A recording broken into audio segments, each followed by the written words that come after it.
la présence de bases militaires étrangères au Sénégal.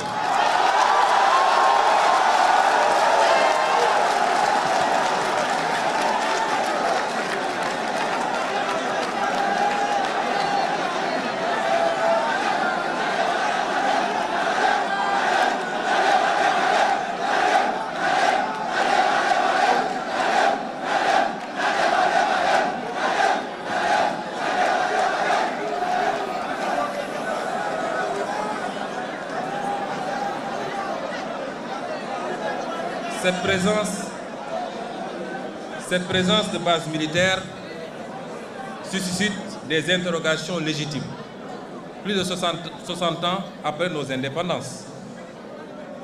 Nous devons nous interroger sur les raisons pour lesquelles l'armée française, par exemple, bénéficie toujours de plusieurs bases militaires dans nos pays et sur l'impact de cette présence sur notre souveraineté nationale et notre autonomie stratégique. L'histoire récente, j'aime bien prendre des exemples sur la France elle-même.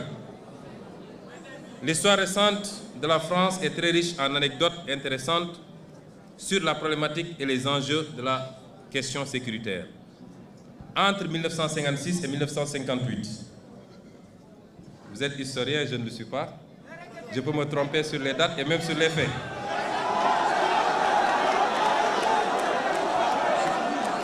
Mais entre 1956 et 1958,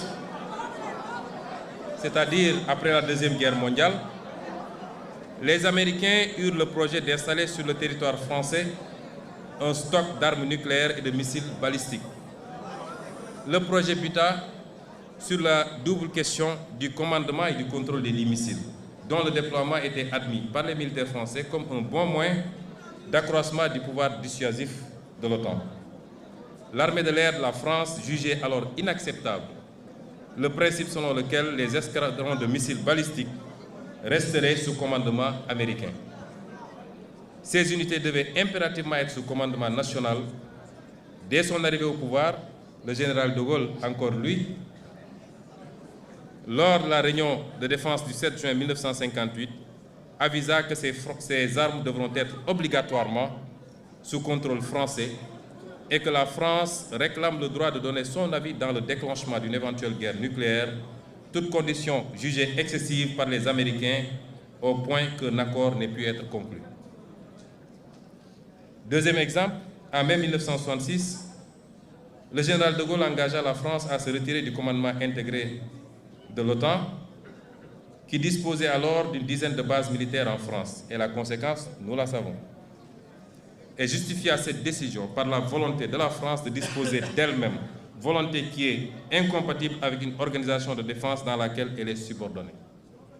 Je réitère ici la volonté du Sénégal de disposer de lui-même, laquelle volonté est incompatible avec la présence durable de bases militaires étrangères au Sénégal.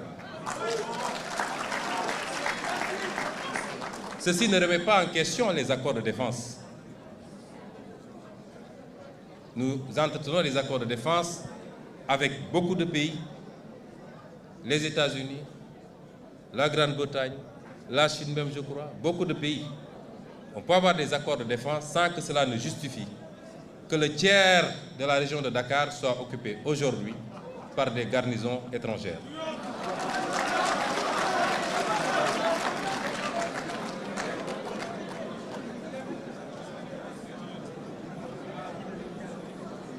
Le quatrième point, c'est le juste gain sur nos propres ressources naturelles. Nous l'avons dit plus haut, le modèle que nous voulons pour nous repose sur une mobilisation optimale des ressources endogènes. Nous disons merci à tous nos partenaires. L'Union européenne est le premier en matière d'aide au développement. 51% de l'aide au développement vient de la zone Union européenne, dont 20% de l'Union elle-même et les 80% du cadre bilatéral.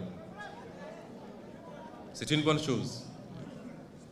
Mais si vous mettez en parallèle ou en contradiction, cette aide, par rapport à ce que nous perdons, nous, dans la relation réelle, économique, qui peut se jauger à travers l'exploitation de nos ressources naturelles, à travers les clauses des marchés publics exploités sur le pays, je peux vous assurer que nous perdons 10 fois plus ou 20 fois plus.